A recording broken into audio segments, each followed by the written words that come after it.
Reading is hard. Listening, choose your listening speed. We only have to become as famous as... Choose your listening speed. We only have to become as Choose famous your as listening Mr. speed. Choose your listening speed. Choose your listening speed.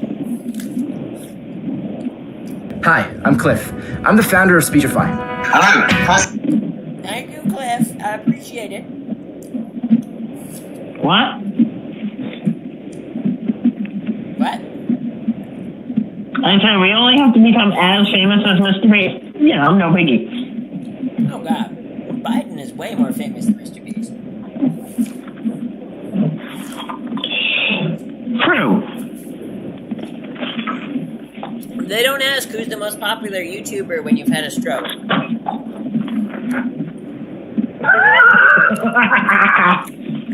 I mean, he is the most popular YouTuber. Wow. Has Biden had a stroke? I think he has had a stroke. Jesus. Fucking criminy. Criminy. You're strong, bitter, they can carry us through this chaos in division. Biden is not... Biden would have been perfect for the pandemic. Correct. Biden should have won. Clinton should have won Clinton should have won against Trump, and then Trump should have beaten Biden. Correct. That's how it was supposed to be. That's the way it would happen in something like 80% of universes or something like that, but... Yeah. Statistics are strange sometimes. Yeah. I mean, Clinton just couldn't seal the deal. That was her biggest problem. She didn't know how to polarize her base. Mm-hmm. And her aides were next to useless. Correct. So Trump won. Yep.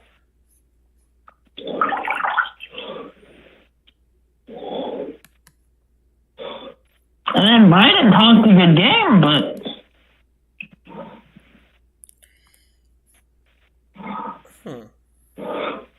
Biden's whole campaign was from his fucking basement. Yep. Okay. Well... Are you ready for Snoop Dogg to read Fallout Equestria to you? I am. Okay. I'm going to turn your audio down, okay? Because your audio is really loud. So I'm going to turn it down a bit. And if you need me, if it's like an important thing and you need me right away, just text me either with a SMS or Telegram, okay? Okay. All right.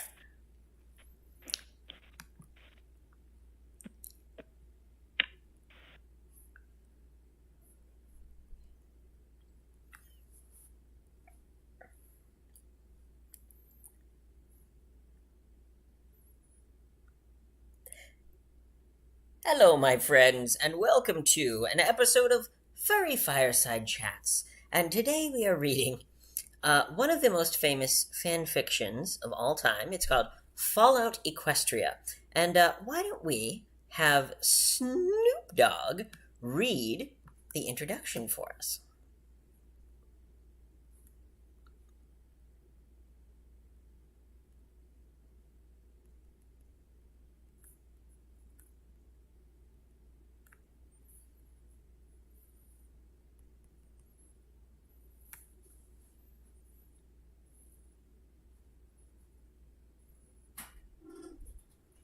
Hello, my friends. Hello.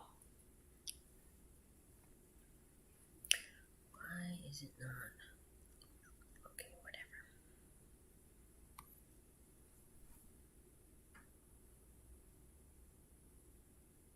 Introduction. Once upon a time in the magical land. Once upon a time, I need Snoop. I don't want Gwyneth Paltrow, I want Snoop. Let's see.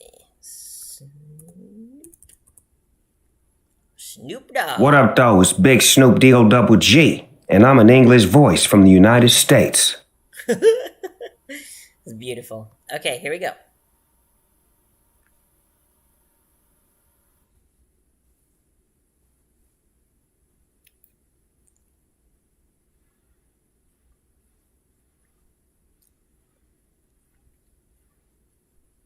Land of Equestria. There came an era when the ideal, once upon a time, in the magical land of Equestria, there came an era when the ideals of friendship gave way to greed, selfishness, paranoia, and a jealous reaping of dwindling space and natural resources. Lands took up arms against their neighbors. The end of the world occurred much as we had predicted. The world was plunged into an abyss of balefire and dark magic. The details are trivial and pointless. The reasons, as always, purely our own. The world was nearly wiped clean of life, a great cleansing. A magical spark struck by pony hooves quickly raged out of control. Mega spells rained from the skies. Entire lands were swallowed in flames and fell beneath the boiling oceans. Ponykind was almost extinguished, their spirits becoming part of the ambient radiation that blanketed the lands. A quiet darkness fell across the world, but it was not, as some had predicted, the end of the world. Instead, the apocalypse was simply the prologue for another bloody chapter in pony history. In the early days, thousands were spared the horrors of the Holocaust by taking refuge in enormous underground shelters known as stables. But when they emerged, they had only the hell of the waste to greet them, all except those in Stable 2. For on that fateful day when spellfire rained from the sky, the giant steel door of Stable 2 swung closed and never reopened. Fallout, Equestria.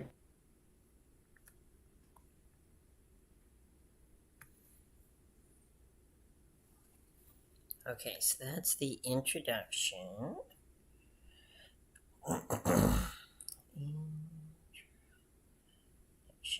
Okay, there we go. This is the prologue. Prologue of pip bugs and cutie marks. If I'm going to tell you about the adventure of my life, explain how I got to this place with the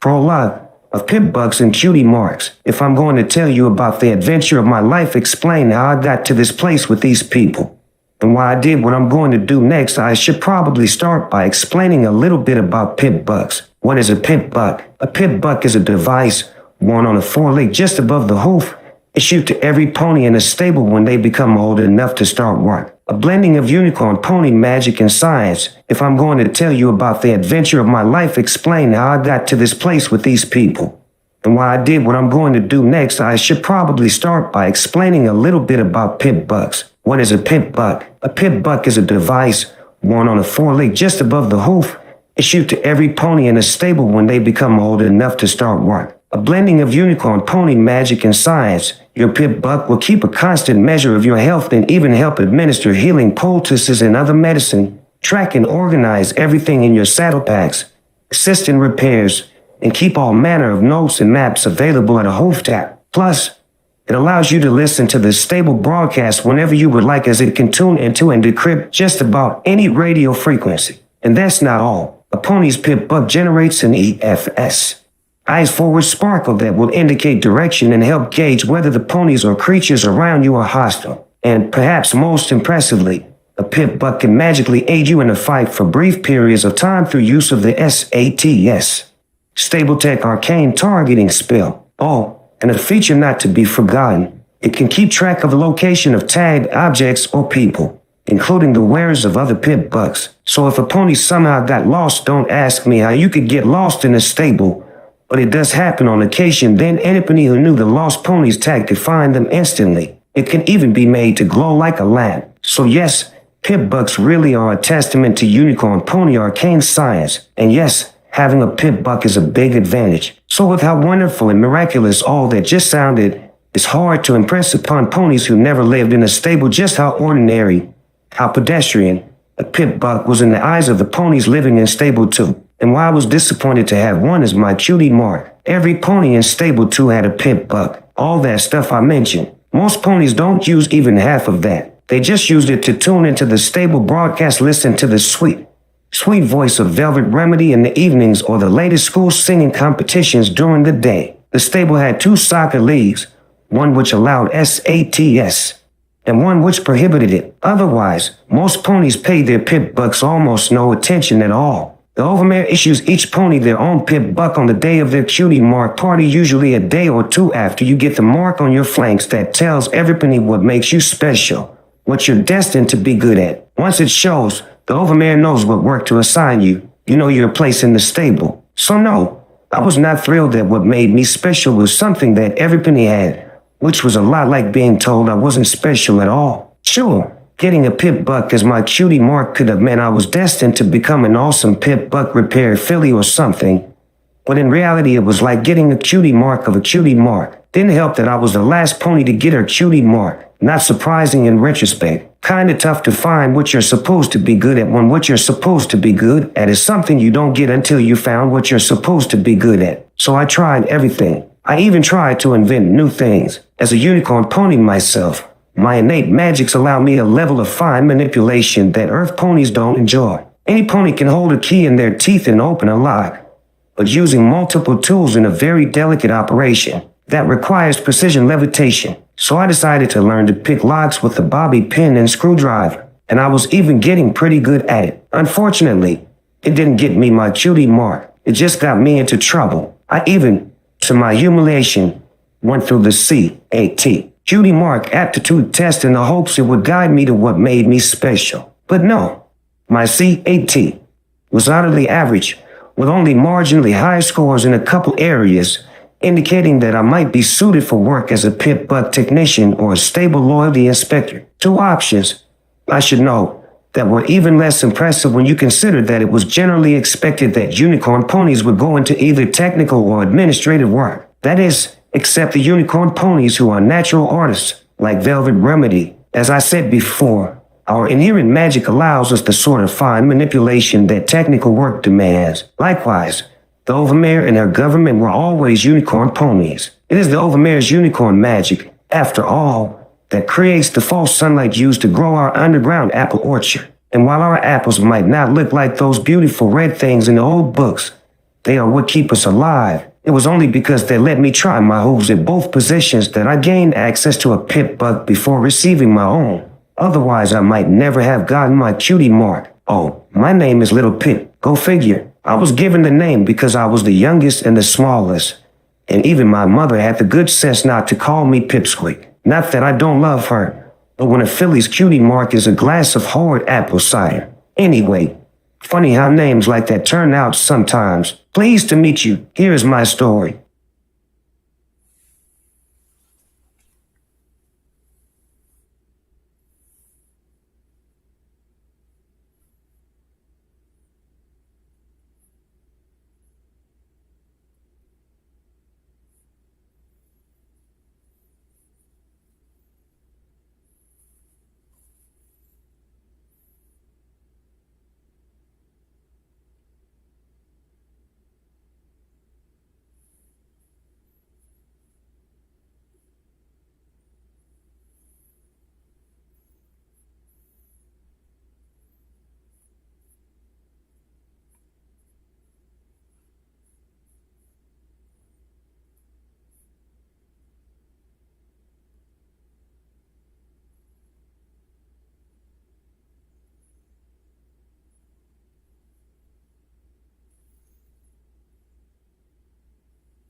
Chapter 1.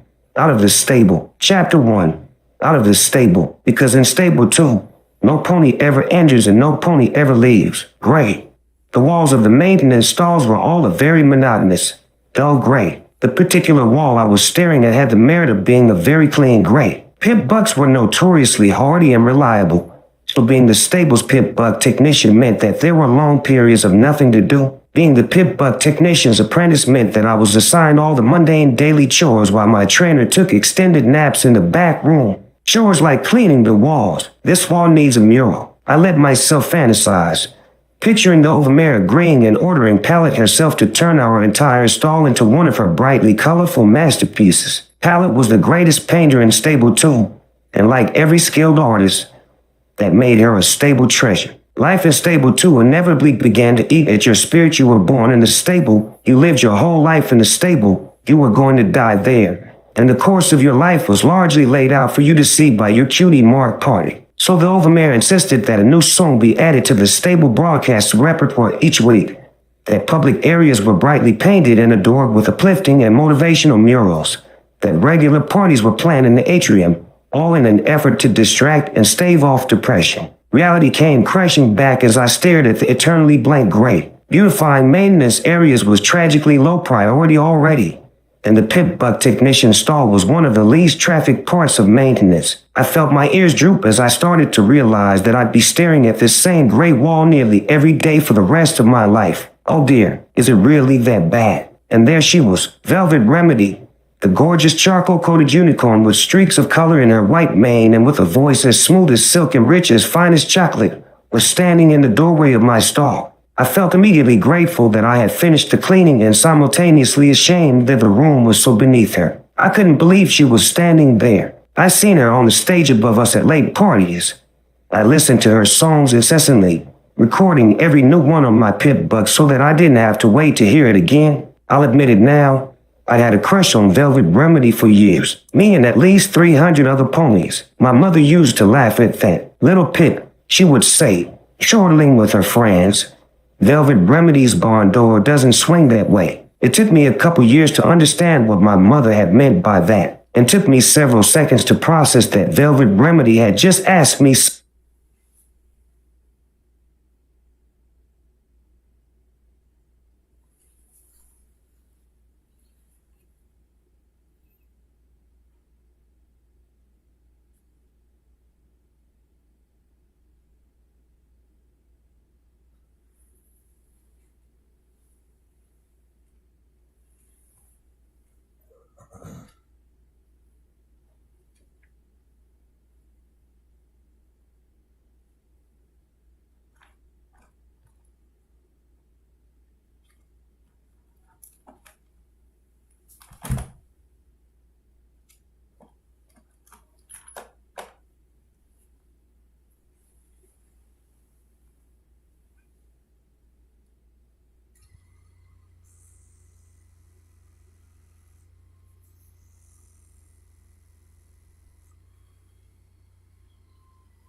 With a good night, and we're 81, and we're 81.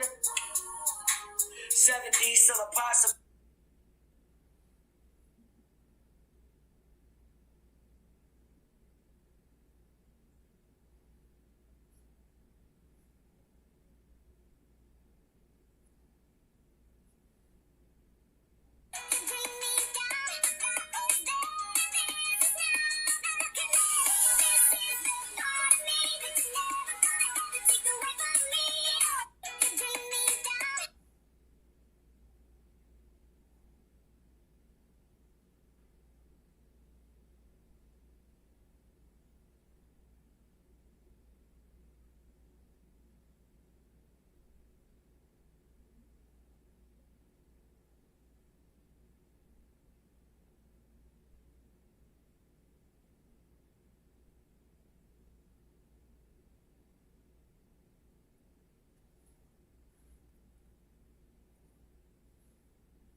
I don't think this is going to get monetized. Nah, I don't think it is. But I want to cover it. Well, I don't want to cover it, but it's an important story. It's important. It's bloody horrible, but it's important. Gay couple charged with molesting and pimping out their sons. According to a recent report, a same-sex couple from Georgia is accused of sexually abusing their adopted sons and producing child pornography with them. Additionally,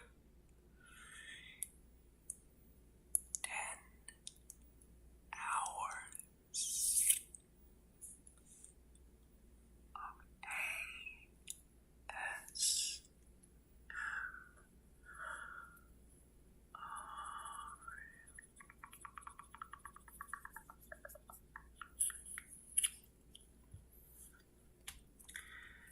This is the ultimate ASMR video for sleep. I guarantee that you will fall asleep to this video. This extremely special sleep video has been designed with all of the best triggers on my channel to induce a relaxed state. In this segment, I will have entirely new content, but for the remaining 9 and somewhat hours, it is going to be hand-picked clips, hand-picked of the very best from this channel, the best sleep triggers to help you, well, believe it or not, go to sleep. So, if you enjoyed this video and do use it to go to sleep tonight, please give it a thumbs up. These 10-hour videos take a long time to render and export, so a like would be very much appreciated.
Waits at the window, there in the face that she keeps in the jar by the door. Who is it for? All the lonely people. Where do they all come from? All the lonely people. Where do they all belong?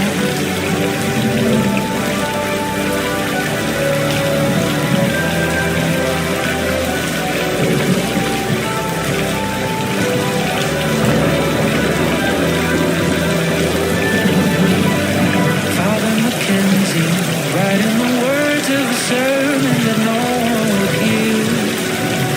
No one comes near. Look at him working, down in his socks in the night when no